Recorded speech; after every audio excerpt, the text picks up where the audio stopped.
Okay, let's take a deep dive. We've got a stack of fascinating source material in front of us today, and we're going to use it to unpack a really complex topic, one that touches the lives of, well, many families. That's right. We're focusing on challenging behaviors in children with a specific look at how oppositional-defiant disorder, or ODD, and a related dynamics are described within the sources you provided. Yeah, and our mission here is really to cut through the noise, extract the most important insights the material offers, understand the characteristics of these behaviors as they're presented here, and then, maybe most compellingly, dive into some incredibly detailed case studies. hmm These real-life examples, as documented in the sources, they show how these challenges can manifest so uniquely. And interestingly, detail some reported outcomes of specific interventions. The material really opens a window into the daily struggles. So let's start by looking at how your sources specifically characterize ODD. What's the core picture? Well, a core finding from the material is the description of these children as tending towards being uh, hotheads, often having fiery tempers.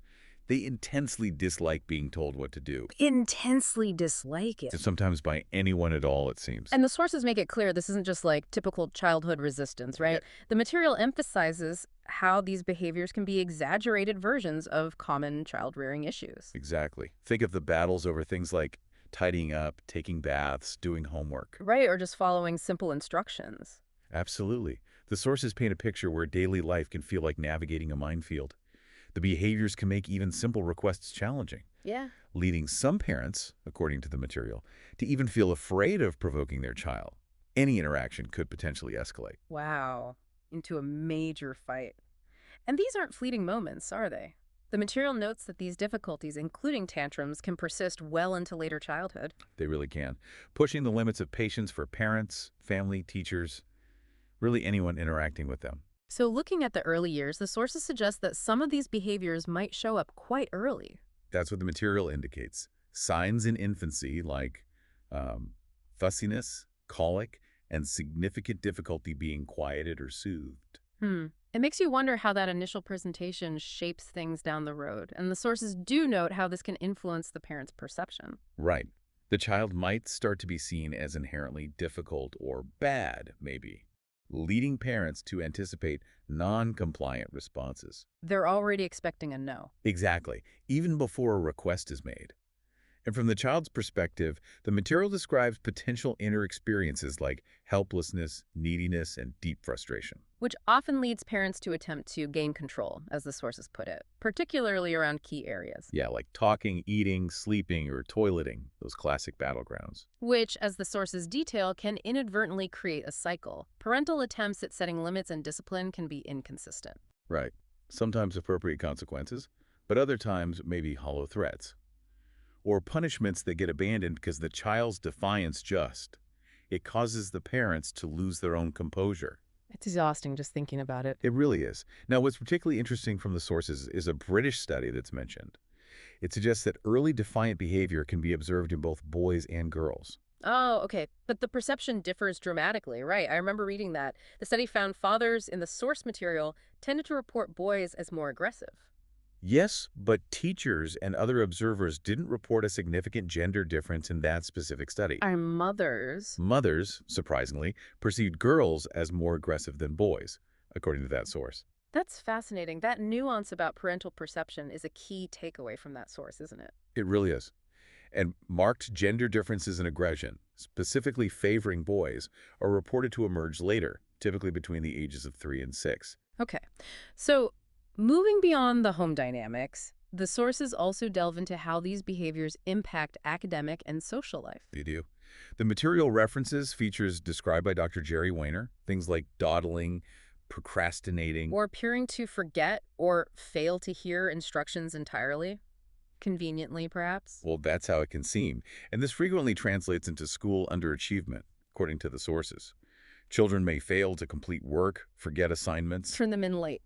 And the material highlights how anxious parents, trying to counter this by putting more pressure on the child, often find it backfires. Exactly. The child just digs their heels in further, intensifying their efforts not to comply. It sounds like a constant state of conflict. The sources describe how these children can habitually provoke parents, siblings, teachers. Leading to angry or punitive responses.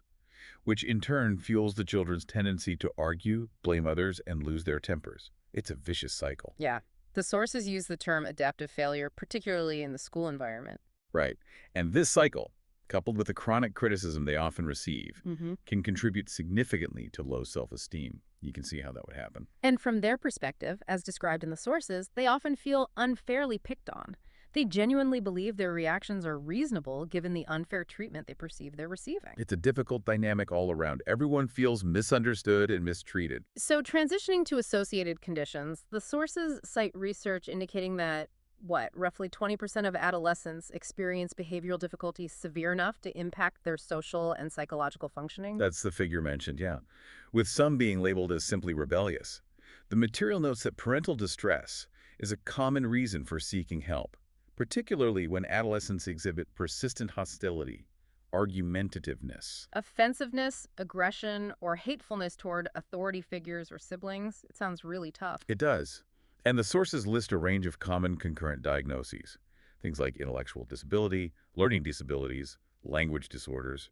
And various mental health conditions like ADHD, mood disorders, anxiety disorders, personality disorders. Yes, and the material also points out that behaviors that align with specific criteria for conduct disorder, or CD, can sometimes be observed in adolescents dealing with major depression or dissociative identity disorder. So, how do the sources differentiate ODD from conduct disorder then? They sound related. They are often related, but the distinction, as explained in the sources, is that children with ODD tend to employ more indirect or covert forms of aggression, passive defiance. Sneaky stuff. Kind of. The violation of the rights of others is generally less severe compared to those with conduct disorder, who are described as being much more overt and blatant in ignoring or defying rules. Okay, so covert versus blatant, that's an interesting distinction. But the sources make a critical point, stating that both ODD and CD are considered predictors of adult antisocial behavior. That's a crucial insight from the material, yes. And ODD is frequently associated with both CD and ADHD. The sources specifically mention that a significant percentage, maybe as high as 75% of children diagnosed with ADHD, also present with an associated behavior disorder, typically ODD or CD. Wow, 75%. That's high. It is. Other possible associations listed in the material include psychosis, mania, and separation anxiety disorders. So it's often part of a more complex picture. Okay, let's move from these general characteristics to the detailed accounts in your source material. This is where the real texture comes in, I think, seeing how these concepts play out in individual lives. The sources offer some remarkable case studies. Absolutely. Let's open up the first one, the case of Caroline, who is introduced in the sources as a little terror. Catchy title. Isn't it? The account begins by describing her as having an angry face right from birth and being difficult to soothe. And the sources detail a really unique constellation of symptoms for her. Intense phobias described around things like baths, choking, swimming, doctors. Certain textures, and surprisingly, cockroaches, though she had a noted love for parrots and lizards, apparently. An aversion to dirty hands was also highlighted. That's quite a mix. And her willfulness was a major theme throughout the source account, right? Hating being told what to do. Yes, insisting on her own agenda, leading to daily battles and frequent tears, sometimes crying all day or waking up sobbing at night, according to the account. There's a poignant detail in the source about her loving birthday parties, but insisting she was a little girl who never wanted to grow up. And those peculiar details the sources mention really stand out. She was reportedly attracted to anything white. White chocolate, white clothing, white stuffed animals. That's what the source says. And she loved marshmallows. Okay. The sources also describe her aggression hitting, throwing when mad, often with that angry face. Right, the one she'd apparently had since birth. Her moods were described as changing rapidly, too, sometimes fawning over her brother, calling him Prince Charming, other times spitting in his face. Yikes. Hyperactivity and focus issues were also noted in the sources, constantly jumping, climbing, hiding in tight places. Yeah, and difficulty finishing tasks, concentration limited to maybe 5 or 10 minutes. But maybe the most unusual feature reported, and the source really emphasized this, was her acting like a dog. That's right. Barking, crawling, growling, scratching, licking, even walking on all fours. She also went through a biting stage, and the source mentions her attachment to white teddy bears and rabbits. Wow. And physical symptoms were part of the picture, too. Yes, frequent rotten egg belches, regular diarrhea as an infant that was still occasional, and cravings for chocolate and fish. The source itself actually refers to her as a homeopath's dream because of all these extremely unusual and specific features. A homeopath's dream. Okay, so the source then details a reported treatment journey based on homeopathic principles. It does. She was reportedly given Lysin, which the material notes is indicated in that system for individuals with fear of water and rage. The source describes an initial temporary worsening, 4 days of diarrhea, and 2 weeks of hiding in tight places. Okay, a worsening first. But following that, the source reports significant improvement. Yes. Her concentration reportedly increased to long periods. She became calmer, started acting like a normal kid. The growling and dog-like behavior stopped entirely, according to the account. She could play appropriately with other children, and her parents were able to successfully potty train her. Her teacher also reportedly gave excellent reports. That sounds like quite a turnaround based on the source. It does, but the sources mention a relapse occurred after she used chapstick, which the material notes can sometimes interfere with this type of treatment.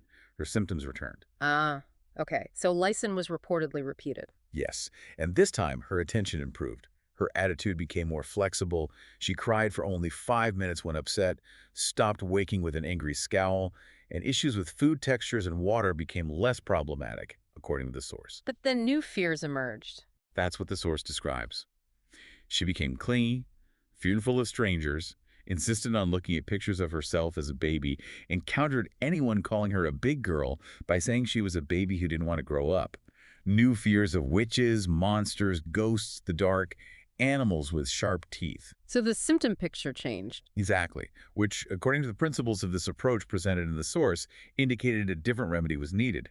She was then reportedly given chocolate. Chocolate. Interesting. Why that one? Well, the material describes it as being beneficial in that system for people who want to remain a child, love cuddling animals, hoard chocolate, and have fears or disgust related to cockroaches or a liking for lizards.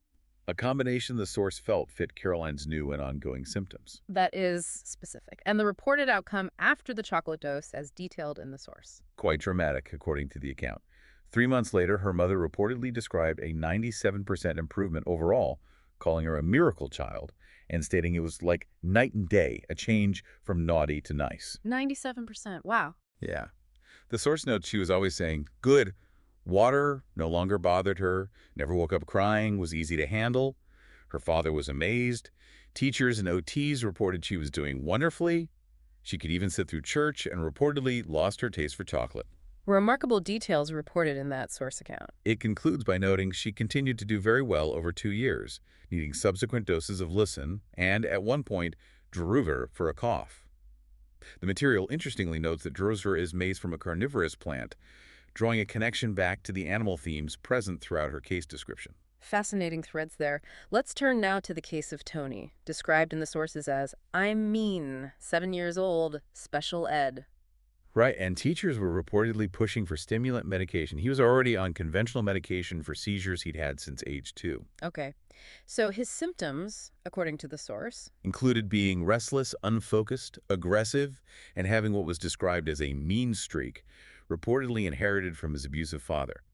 He apparently screamed when sent to the principal's office, engaged in punching and wrestling. but ironically, the sources note he hated people fighting him or cats scratching him. Exactly, or dogs chasing him.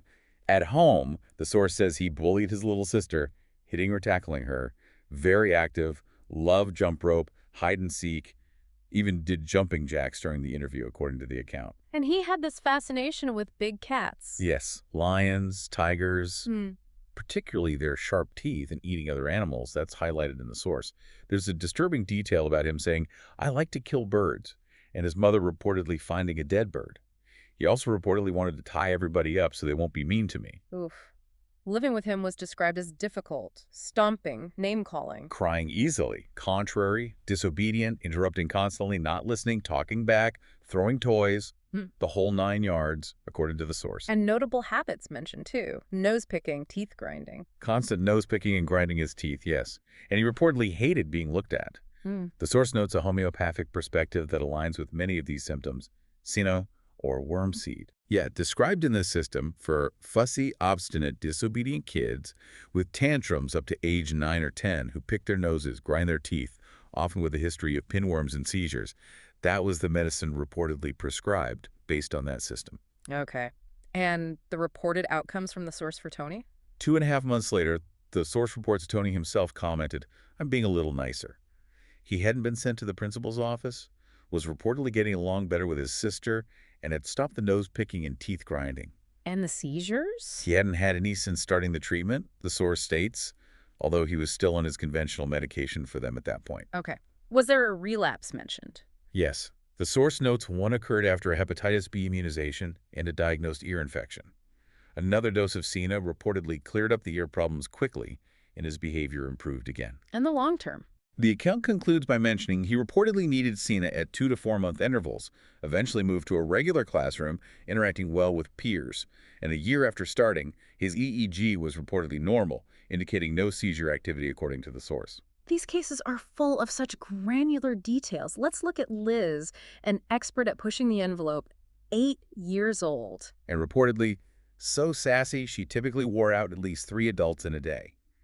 Babysitters quit quickly. She was said to give new meaning to defiance. How so? What did that look like? If asked to do anything, she would reportedly flare into anger or simply say she was too busy. Her way or no way. Responses like, "Shut up, go away," or "Get out of my life," were mentioned in the source. Wow. Intense. And her nature was described as similar to her father's. Yes, both reportedly had frequent anger outbursts and procrastinated significantly. She was also described as a screamer and highly noise-sensitive. Covering her ears if talked to above a whisper. Couldn't handle movies or crowds. Complained her ears were ringing. Yeah. And the sources trace some of this back to early history, according to the account, an intense reaction to her last set of infant immunizations. Right, screaming for hours, head banging, fever, diarrhea, limp red glazed face, leading to a bladder infection? Exactly. And the source notes this crimson face and glazed eyes were reportedly similar to previous reactions after ear infections or immunizations. An unusual symptom that reportedly began only after vaccinations was tenderness and bleeding of her vulva. So at age 8, still frequent clashes, throwing, stomping, slamming. Though not physically abusive, the source clarifies. But daily rage was common, crying, yelling, stamping her feet. The source also includes context about her mother's history of fear. Yes, feeling the world wasn't safe since childhood and being in shock after a car accident on Liz's due date. The sources present this as potentially relevant context for Liz's own state. And Liz had her own intense fears. Monsters. Oh yes, nightmares, sleepwalking, that no monsters allowed. Sign on her door, according to the source. Fear of the dark, refused to enter a room alone. And other quirks. Oversensitive to just about everything. Noise, light, crowds being talked about, even compliments, the source says. Highly prone to sunburn, needing SPF 30 off and outdoors, but paradoxically preferred nakedness indoors. Quite the paradox. Coupled with being in constant motion, difficulty focusing, teachers complained. Right. Her mother reportedly wondered if something was misfiring in her brain. The homeopathic perspective presented in the source focuses on finding that connecting thread, the strange, rare, peculiar features. For Liz, the sources highlight intense sensitivity to immunizations, sun, noise, clothing, and an underlying terror, possibly inherited, the material suggests. That's the idea presented. The medicine reportedly prescribed based on this approach was belladonna, chosen, according to the source, for hypersensitivity and her history of high fevers with a glazed look. Described as an intense medicine for a very intense child. And her response was also reportedly intense. Initially, back talk increased for 3 weeks. Then she developed chicken pox. Another medicine, roast tox, reportedly helped with the chicken pox itself. Okay, so a rocky start. But the sources report that 6 weeks after the initial belladonna dose, significant improvements were observed. Yes, nightmares and sleepwalking reportedly ended. Focus and school performance were better, less doodling, better interaction with friends. Her self-esteem, confidence, coordination reportedly skyrocketed, according to the source account. Got along better with her father, less restless and pouty, more listening, tolerant, stopped covering her ears. Happier, more settled, able to joke, could be in rooms by herself. The nakedness persisted for a bit longer, though, and vulvar sensitivity reportedly eased. But then a relapse after her parents' divorce. A partial relapse, yes, noted in the source 2.5 months later. A repeat dose of belladonna was reportedly given. 4 months after that, her mother reported in the source she was doing fabulously overall. Fabulously, keeping clothes on, no tantrums, excelling academically. Reading at a 7th grade level and 4th grade, described as exceptionally bright, more focused, did homework alone, cooperation and confidence increased significantly. Her mother estimated a 95% improvement in the source account at that point. But new fears surfaced then. Needles, scary rides. Right. Movies, books, sleeping in mom's bed due to frightening dreams. According to the source, this change in symptom picture indicated a different medicine was needed within that system. Calcarea carbonica, described as complementary to belladonna. Exactly, and fitting these new fears, according to the source. With calcarea carbonica, the sources report the needle fear subsided, she was able to sleep alone, and continued to do well. The account notes she needed one more dose and over 13 months improved in just about every area, becoming a real joy, according to the source. Okay, let's move on to Randi, age 16. I just can't keep my mouth shut. Tough exterior, but vulnerable. And starving for closeness, as the source puts it. Labeled ADD, but she reportedly claimed no problems. Despite inconsistent grades, not passing because she didn't do the work. Prioritizing social life. Because she liked to talk, as noted in the source. Skipping classes was common. Struggle to stay on track, starting things, getting distracted. Teachers reportedly barely let her pass, significantly behind on assignments. Report card noted she socialized too much. Described as a talker, a loud person, annoyed by quiet rooms. And the sources add context that she was adopted at 2 days old with limited info about her birth parents. She preferred hanging out at the student center, but didn't always choose the best friends. Trouble, drugs. Failed a drug test already, reportedly. Eager to please friends, copied them, reportedly had low self-esteem, even stealing money or checks from parents to shower friends with gifts or lending them things. The source emphasizes her craving for friendship drove this. Her loudness seen as another attempt to gain attention, according to the source. Popular on the soccer team due to yelling. But peers also made fun of her, causing her to shut down. Compliments and positive strokes were described as very important to her, more than she let on. And recent oppositional behavior. Yelling at father, swearing at and hitting mother. Temper tantrums, throwing small things, according to the sources, retaliating with expletives, calling it how she gets my anger out, or refusing to talk to offended friends for days, found it hard to hear feedback from her mother, feeling treated like a pig. Yet the source highlights her other side. Loyal, caring, good with younger kids, animals, babysitting, nurturing. Two very different sides, as the source knows, kind and volatile. She reportedly confessed her friends told her she was mean to her mom. They always fight. Bad temper, short fuse. Got mad over the dumbest stuff, didn't like to hear no, tried to get my way, got ticked off, get loud and yell, had a bad attitude. That self-awareness is striking in the source, despite the behavior. And her fears. Extreme arachnophobia. Yes, jolting at pictures, crying at a spider in a jar, reportedly worsened significantly after watching the movie Arachnophobia 4 times. Interestingly, though, fond of snakes, handled them in science class. Quite the contrast. Physical details. Junk food junkie. Overweight, recurrent ear infections after swimming. And profuse, occasional nosebleeds since toddlerhood, bright red, stringy clots, usually right nostril, happened maybe 10 to 20 times total, including twice recently. Generally warm-blooded, according to the source. The source describes her as somewhat of a paradox. The first medicine reportedly prescribed using the homeopathic approach was Tarantula hispanica. Made from the Spanish spider, yes. Oh. Chosen, according to the source's principles, for features like striking out in anger, nosebleeds with stringy clots, extreme spider fear, plus attention craving, love of dancing, seductiveness. Characteristics associated with this remedy in that system. There was even a connection drawn to the pig comment. Right. The source notes its only natural enemy is described as the pig. However, the source reports no response to Tarantula hispanica in this case. So the medicine was changed to hyoscyamus. Yes, which the material indicates for teasing, seductive individuals who lack modesty, desire attention features also present in Tarantula, according to the source's system. But hyoscyamus was reportedly deemed a better fit overall. And she received this 15 months before the account. No repeats needed. That's what the source states. It details several changes within 6 weeks. Forgotten stomach ache gone, less fighting resistance, improved cooperation, happier in school, reportedly recognized appropriate outfits, stopped asking for makeup polishing nails as much. Cartwheels stopped immediately. Immediately, the source says. Described as more even-keeled, no longer needed faces for attention, dressed for herself, stopped stuffing tissue in her shirt, jealousy of sister considerably better. Still aspired to TV, but as a news reporter.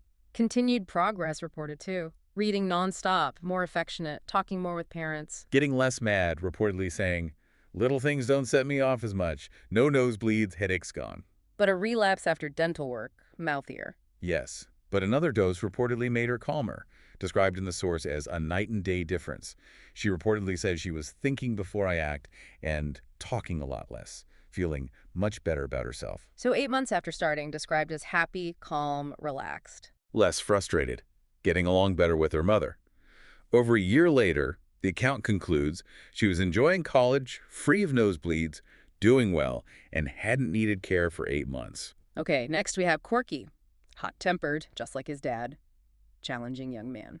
Reportedly either out of control or spaced out, would go off for no reason, becoming impossible to reach. Uncontrollable sobbing, glazed look, almost like an attack, according to the source. Shared the short temper and lack of patience with his dad, the source notes. Yes. As a baby, couldn't be pacified, wailed unless held or rocked. Later, yanked sister's hair, crawled like an army commander, preferred constant motion. Anger manifestations, really mad, biting phase. Sister's shoulder, arm, leg, reportedly still bit or spat at 7. The rage picture detailed. Curl face, glaring eyes, clenched fists, kicking, throwing, striking out, and notably, never apologizing. Violent incidents reported. Throwing a knife. Over his mother's head, yes. Yeah. And kicking, screaming, jumping at her over candy, nearly pulling her over. That's in the source account. The source provides context about the pregnancy again. Unplanned, parents not getting along. Corky reportedly kicked hard in utero. Mom had chicken pox while pregnant. She felt trapped. The sources present the idea that children can sometimes act out parents' inner states. He was also described as an escape artist. Mischief, his middle name. From 8 months, reportedly unlatching the screen door, dragging hoses inside, trying to toss purses into pools, seeming to orchestrate worst-case scenarios. And the source posits violence might be a cover-up for fear in his case. Yes, citing his fear of excitable dogs, being terror-stricken of haircuts, fearing talking on the phone, and a recurring nightmare about drilling into his skull after hitting his head while tormenting the family dog. Anger was unpredictable. Physical issues noted. Allergic tendency, asthma. Treated with prednisone. One attack reportedly after spraying perfume. Colds led to high fevers, flushed face, and the source points out he was only calm when febrile. Only calm with a fever. Interesting. And cravings. Garlic, lemons, pickles. A passion for them. Garlic cloves, lemons, dill pickles, could eat an entire jar in a day, as described. So the first medicine reportedly prescribed, belladonna, was considered incorrect. Worsened things. Temporarily, yes. Too close but incorrect, according to the practitioner in the source. The medicine was reportedly changed to stramonium, described in the material as closely related to belladonna and commonly indicated for violence and terror. And progress was reported over 20 months and 7 doses. Yes. Within weeks, reportedly calmed down, listened focused better, could sit still through things, but stopped biting and spitting. Sleep smoother, stopped waking early, a forgotten detail apparently, made it through a cold without medication. Fewer pickles satisfied him. Easier to talk to, receptive to mother, no longer hurting sister daily who could now talk to him friendly. Grandmother reportedly saw a night and day difference, enjoyed being around him. That's all according to the source. Fears and impulsiveness decreased. Got along better with kids. Urge to wander diminished. Asthma attacks reportedly non-existent. Before, pretended to cry. Now cried real tears at appropriate times, according to the source. Down to 1 pickle a day. After 9 months, 60-75% turnaround. But relapses occurred. Yes, reportedly after exposure to pine sol and coffee, and a move. Improved again after repeating the medicine. Took about 1.52 weeks to be noticeable. The course concludes noting he wasn't finished with treatment, still needed doses. Okay, our final case from the sources. Mandy, age 3. Nothing pleased her. An impossible-to-please negative child, as described. Symptoms included night terrors, screaming, thrashing, calling out, and significant difficulty waking up. In the morning, nothing was right. Breakfast, underwear, sock seams. All bothered her intensely, according to the source. When mad, she reportedly let everyone know by biting, kicking, hitting, pinching, pushing, never apologizing. Separation was a major trauma at age 4. Needed a caretaker at daycare, couldn't visit friends without mom present. Nervous leaving mom, only fine with mom there. But loved being held close. Avid nurser until late. Yes. As an infant, reportedly disliked water and was fearful of dogs, still cautious around them. Personality described as fiery, friendly, animated, inquisitive, creative, but dominant. Knew exactly what she wanted to wear. Dominant presence with siblings. Outbursts flew out, loud and wild, seemed beyond her control, emotions simply erupting, according to the account. Threats to her brother were downright scary. chop you up, break your arms off, even when not angry, the source reports. Bedwetting and nose picking also reported problems. The source reports she benefited tremendously from stramonium, 6 doses over 1.5 years. That's the account. Within 6 weeks, separation reportedly much easier, daycare not an issue, dressed without major breakdowns, tolerated more clothing socks, decided herself no diapers at night, more flexible, night terrors gone, waking less painful. Anger outbursts not yet resolved at that point, though. Okay. 2 months later, less violent, no kicking, hitting, biting. Still pinched, though. Reportedly, seemed to thrive on extreme physical contact like climbing, swinging. Described as more focused, calm, reasonable, better dialogue, sleep improved, bedwetting back infrequently, separation anxiety 50% better according to the source. 4 months later, bedwetting resolved. Comfortable staying at friends, ballet, daycare. Yes, mother reportedly described her as more affectionate, cheerful, independent, cooperative, and relaxed. Anger much diminished, recovered quicker when upset, stopped pinching, bugging others, estimated 60–65% better overall in the source. 3 months after that, 75% better. But a relapse after coffee. Yes, dad let her drink some. Symptoms reportedly returned to a lesser degree. The source notes this as an example of coffee interference and susceptibility within this system. Okay, so looking across these 6 detailed cases, Caroline, Tony, Liz, Randi, Corky, and Mandy, what really stands out from the source material is just the sheer variety in how these challenging behaviors manifest. Absolutely. It really drives home the point that ODD and related behavioral issues, as described in these sources, they aren't a single template, are they? Not at all. They present incredibly differently in different children, involving not just outward behavior, but also a unique mix of emotions, fears, physical symptoms. And often deeply intertwined family dynamics, as detailed in the accounts. The sources presented these detailed accounts within the context of exploring specific approaches, and they certainly documented significant positive transformations reported in these particular cases using those approaches, according to that material. Right. It's important to note we're reporting what the sources detailed about the outcomes in these specific instances. Exactly. This deep dive has really illuminated both the complexity of these challenging behaviors and the profound impact they have on the children themselves and everyone around them, as described so vividly in your source material. And the sources provided these striking individual journeys, detailing significant positive changes reported in these specific cases after intervention, according to those accounts. So perhaps the key takeaway from these sources, particularly looking at the richness of the case studies, is this idea that behind seemingly simple defiance or naughtiness, there are often complex individual layers: sensitivity, fear, frustration. And truly unique quirks, right? All those specific details. Yeah. And that, according to the material, perhaps truly understanding the whole person with all their specific details, not just the outward behavior, might be a vital part of finding effective ways to help. Something for you, the listener, to think about.